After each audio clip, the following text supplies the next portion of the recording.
Hello friends, मैं Manish sir लेकर आया हूँ हमारे प्रोबेबिलिटी चैप्टर का फोर्थ एपिसोड। सबसे पहले मैं आपको कहना चाहूँगा कि अगर आपको मेरे वीडियो पसंद आते हैं तो सब्सक्राइब कीजिए, लाइक कीजिए और शेयर कीजिए ज़्यादा से ज़्यादा।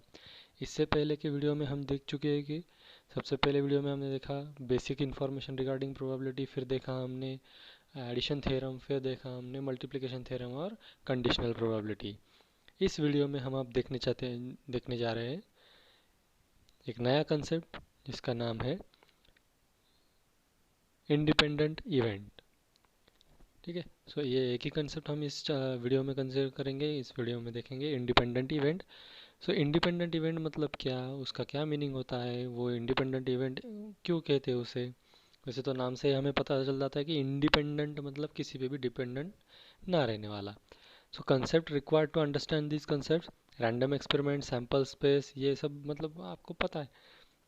म्यूचुअली एक्सक्लूसिव, ये म्यूचुअली एक्सक्लूसिव अगर किसी को याद नहीं है तो वो video number 1 basic regarding probability में आप देख सकते हैं। अलजेब्रा, कंडीशनल प्रोबेबिलिटी, इसके भी पहले वीडियोस हो चुकी है। मल्टीप्लिकेशन थ्योरम, अगर किसी को इसमें डाउट है तो आप डिस्क्रिप्शन दिए हुए लिंक पे जाके देख सकते हैं। कॉम्प्लीमेंटेशन रूल मतलब क्या है कि probability of any event is equal to 1 minus probability of complement of that event. ये मतलब हो गया हमारा कॉम्प्लीमेंटेशन रूल।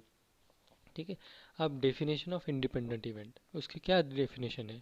डेफिनेशन जो कि बहुत इजी है, आपको इंडिपेंडेंट इस वर्ड का अगर मीनिंग पता है तो इसका भी आ जाएगा। इफ द occurrence और non occurrence of one event does not affect the occurrence और non occurrence of another event, मतलब एक किसी इवेंट का होना या न होना अगर दूसरे इवेंट के होने या न होने को अगर अफेक्ट नहीं करता है, तो वो जो कुछ भी इवेंट बनते हैं या है जो कुछ भी इवेंट, वो इवेंट को हम कहते हैं इंडिपेंडेंट इवेंट। देखिए सबसे पहले यहाँ पे ये हम इंडिपेंडेंट इवेंट की डेफिनेशन देख रहे हैं। ठीक है, मतलब एक इवेंट का ऑकरेंस और नॉन ऑकरेंस दूसरे इवेंट के ऑकरेंस और नॉन ऑकरेंस को कोई भी अफेक्ट नहीं करता है, उसे हम इंडिपेंडेंट इवेंट कहते हैं। अब इसका डे टू डे लाइफ का एक सिंपल एग्जांपल लेके आपको ये समझा देता हूँ। समझिए कोई औरंगाबाद में यहाँ पे या किसी एक शहर में टू व्हीलर चला रहा है, ये एक स्टेटमेंट हुआ। और दूसरा स्टेटमेंट हुआ कि एक आदमी दिल्ली में फोर व्हीलर चला रहा है। एक औरंगाबाद में टू व्हीलर चला रहा है और एक दिल्ली में फोर व्हीलर चला रहा है। और एक आदमी ने स्टेटमेंट किया, मतलब एक कंडीशन ऐसी है कि फोर व्हीलर और टू व्हीलर का एक्सीडेंट हो गया। ठीक है, तो फोर व्हीलर और टू व्हीलर का एक्सीडेंट हो गया मतलब उसका इस दो घटनाओं से कोई संबंध है क्या, तो ये दोनों जो इवेंट हो गए ये दोनों इवेंट बन गए इंडिपेंडेंट इवेंट। अब देखते हैं how independent event affects other output, other जो हमारे आउटपुट है या कुछ फॉर्मूले उनको अफेक्ट कैसे करता है वो, ये हम देखेंगे। देखिए मल्टीप्लिकेशन थ्योरम से हम अब एक स्टेटमेंट निकालते हैं जो कि हमें पता है, probability of A intersection B is equal to probability of A into conditional probability B by A, और is equal to probability of B into probability of conditional probability of A by B. In this case अगर A और B ये दोनों independent event हुए, मतलब ये दोनों एक दूसरे पे डिपेंड नहीं करते, अगर डिपेंड नहीं करते मतलब कंडीशनल प्रोबेबिलिटी नहीं है। ये देखिए यहाँ पे ये P of probability of B by A और probability of A by B, ये दोनों क्या करेंगे, ये दोनों कंडीशनल प्रोबेबिलिटी वाले स्टेटमेंट है, तो ये कंडीशनल प्रोबेबिलिटी वाले स्टेटमेंट ही नहीं रहेंगे। अगर यहाँ पर ये दोनों इंडिपेंडेंट है तो कंडीशनल वाला स्टेटमेंट तो रहने का कोई कोई गुंजाइश ही नहीं है। क्योंकि देखिए ये पी बी बाय ए और ए बाय बी मतलब क्या है, ये कंडीशनल है। कंडीशनल मतलब उन दोनों में कुछ ना कुछ डिपेंडेंसी है। तो वो क्या बन जाएगा, देखो P of A by B बन गया पी ऑफ ए, और P of B by A बन गया पी ऑफ बी। अब ये जो वैल्यूज है ये वैल्यूज हम इक्वेशन नंबर 1 में पुट करेंगे तो बन गया देखो probability of A intersection B is equal to probability of A into probability of B. वो इक्वेशन 1 में यहाँ पर देखिए हमने ये वैल्यूज पुट कर दिए, तो दोनों मिला के दोनों इक्वेशन जो आए थे वो क्या हो गए हमारे, probability of A into probability of B. देखिए बहुत आसान है, ये मल्टीप्लिकेशन थ्योरम का आउटपुट, उसमें बी बाय ए और ए बाय बी को हमने मतलब ये हो बन जाता है probability of A into probability of B. ठीक है, तो ये हो गया, ये फर्स्ट आउटपुट हो गया। ठीक है, जिससे ये अफेक्ट करता है मल्टीप्लिकेशन थ्योरम के। ठीक है, दूसरा है ये हो गया दो इवेंट के लिए इन जनरल, मतलब अब आप तीन चार पाँच छः या n number of independent event ले लो। ठीक है, तो अगर A B C D up to n number of independent events are there then the probability of occurrence of simultaneous occurrence of those events, मतलब एक साथ वो सारे के सारे इवेंट की प्रोबेबिलिटी अगर हमें निकालनी है तो उसका फॉर्मूला क्या बनेगा। यहाँ पर ये 2 इवेंट वाला है, अब यहाँ पर n नंबर ऑफ इवेंट है, तो उसका फॉर्मूला क्या बनेगा, देखो इंटरसेक्शन में आएगा पूरा, probability of A intersection B intersection C intersection D intersection up to nth number nth event is equal to probability of A into probability of B into probability of C into probability of nth numbers probability। ठीक है, तो ये था वो दो event वाला, ये बन गया हमारा n इवेंट वाला। ठीक है, तो अब यहाँ पर हमारे पास है, देखो ये formula P of A into P of B P of C, मतलब ये प्रोबेबिलिटी का सारा प्रोडक्ट आएगा यहाँ पे। ये हो गया पहला। अब देखिए आगे, if A and B are mutually exclusive event then P intersection B, mutually exclusive मतलब क्या, उनमें कॉमन पार्ट इंटरसेक्शन वाला पार्ट ज़ीरो है, phi set is the intersection of that events, दोनों इवेंट में इंटरसेक्शन क्या बन गया, ज़ीरो, मतलब P of A intersection B अगर ज़ीरो है प्रोबेबिलिटी यहाँ पर, तो P of A into P of B is equal to zero है, मतलब P of A is equal to क्या है, P of A by B, और पी प्रोबेबिलिटी ऑफ बी मतलब क्या है, प्रोबेबिलिटी ऑफ बी बाई, इससे पहले हमने देखा था, तो वो दोनों पार्ट भी क्या हो गए, ज़ीरो। ठीक है, देखो ये 3 इफेक्ट्स, ये 3 रिजल्ट्स हमें बहुत अच्छे से याद रखने हैं। अब देखिए थ्योरम है इसका, ये थ्योरम थोड़ा सा लंबा है, थोड़ा खींच सकता है लंबा, लेकिन बहुत आसान है। 3 स्टेटमेंट हम अलग अलग करके यहाँ पर प्रूव करेंगे, और तीनों स्टेटमेंट में कोई भी हमें मतलब इतना ऐसा टफ स्टेटमेंट कोई भी नहीं है प्रूव करने के लिए, बस एक डायग्राम के हिसाब से हम बहुत बढ़िया से इसे ये करेंगे। देखिए अब इसका statement, if A and B are two independent events then A dash and B dash are their complements then show that A and B dash are independent, A dash and B are independent, और ये दोनों के complement independent है, ये हमें prove करना है। अब हमें क्या प्रूव करना है, इसका एक स्टेटमेंट का एक छोटा सा पार्ट में यहाँ पर ऊपर रखता हूँ, ये A and B dash are independent, ये हमें यहाँ पर प्रूव करना है। ठीक है, तो ये प्रूव करने के लिए हमने क्या किया, let A and B are the two independent events, तो वो जो कंसेप्ट था या जो आउटपुट था हमारे पास, probability of A intersection B is equal to probability of A into probability of B. So now B and B bar या B dash are mutually exclusive, दोनों एक दूसरे के कॉम्प्लीमेंट है, इसलिए दो म्यूचुअली एक्सक्लूसिव इवेंट बन गए। A intersection B and A intersection B dash are also mutually exclusive, देखो बी और बी डैश में ए इंटरसेक्शन वाला अगर हम सेम पार्ट ऐड कर दे और बी और बी डैश दोनों म्यूचुअली एक्सक्लूसिव है, तो इसका भी आने वाला जो आउटपुट है वो म्यूचुअली एक्सक्लूसिव ही होगा। अब A is equal to A intersection union A intersection B, ठीक है, A is equal to A intersection B union A intersection B dash, ये हमारा A का मिलता है हमें आउटपुट।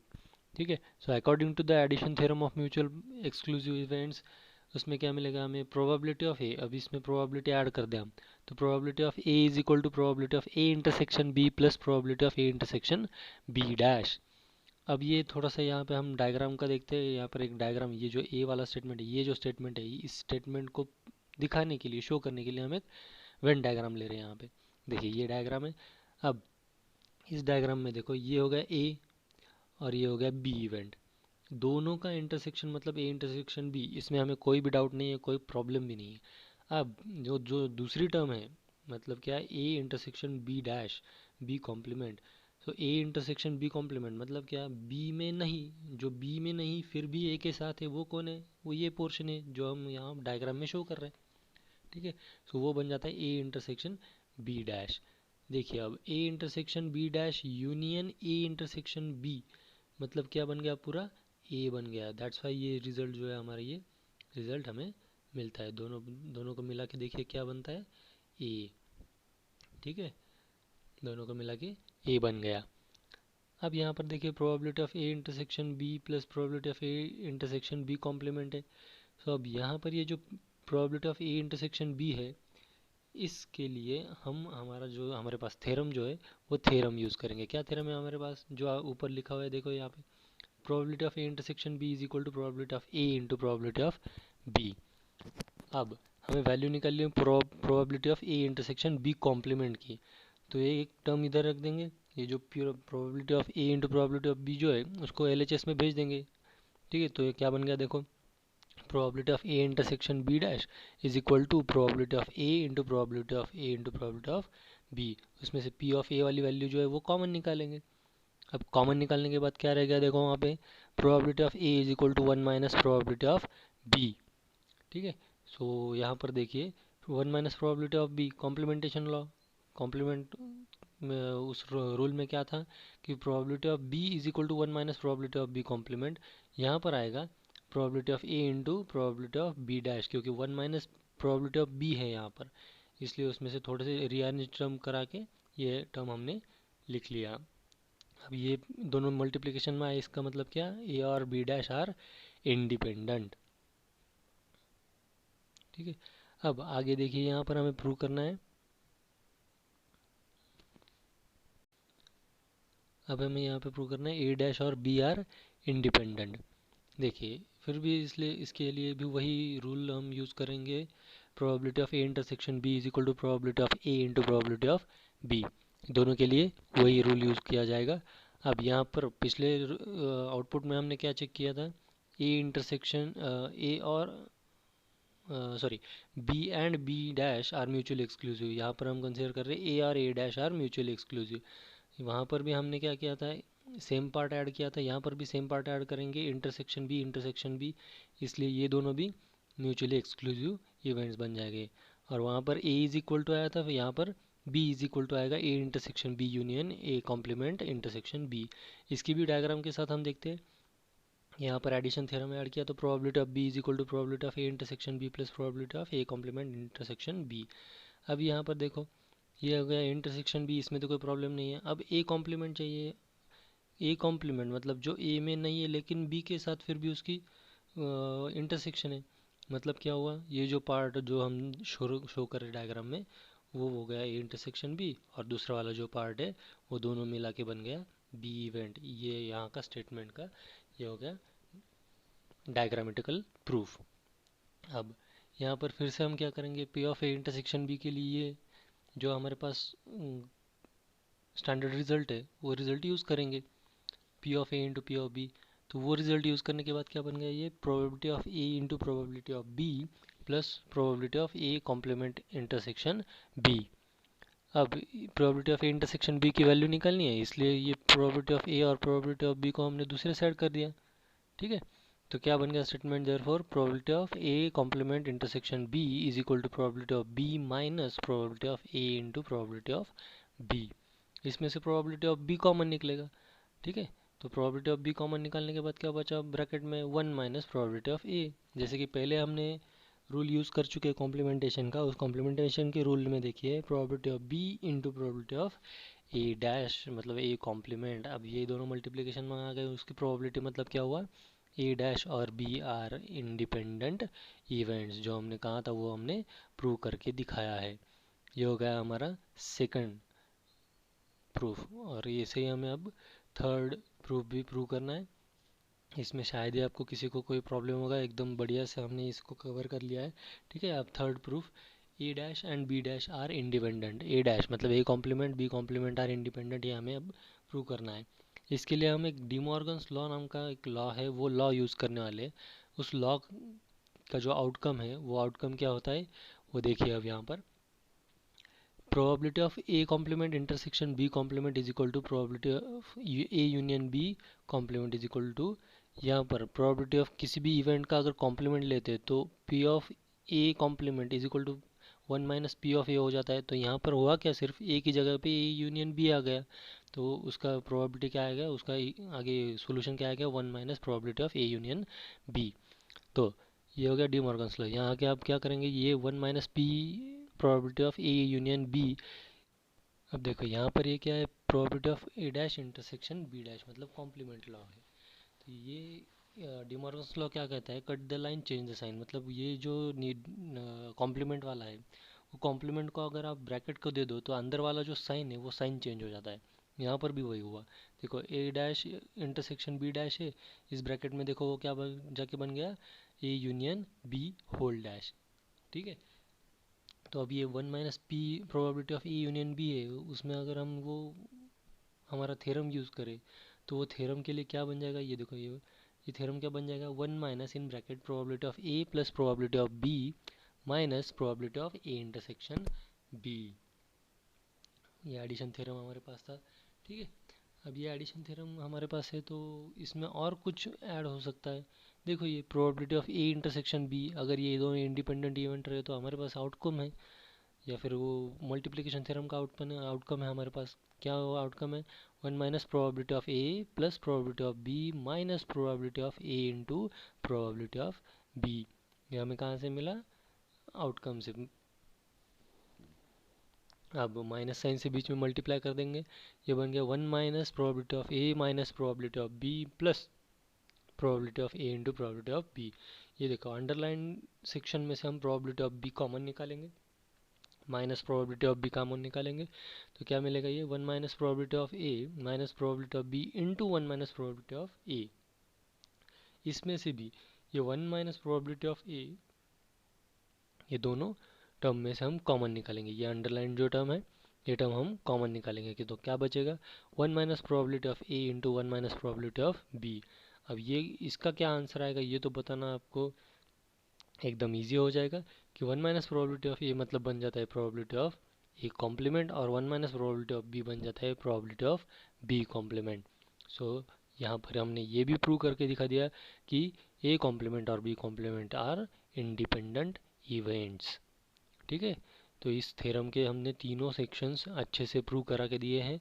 इसको एक बार आप टेक्स्ट बुक में देखो, टेक्स्ट बुक में आपके दो ही दिए हैं, ये तीसरा वाला जो है वो हमने रेफरेंस बुक से लिया है। अब इसका एक एग्जांपल लेंगे। अ bag contains 5 black and 7 red balls, one ball is picked from it and is replaced. देखिए यहाँ पर रिप्लेस्ड है, रिप्लेस मतलब उसको आपने उस बैग में से निकाला, ऑब्जर्व किया और फिर से उस बैग में डाल दिया, तो यहाँ पर सैम्पल स्पेस में कोई चेंज नहीं होगा। ठीक है, the second ball is picked, वो रिप्लेस करने के बाद आपने फिर से सेकंड बॉल पिक किया।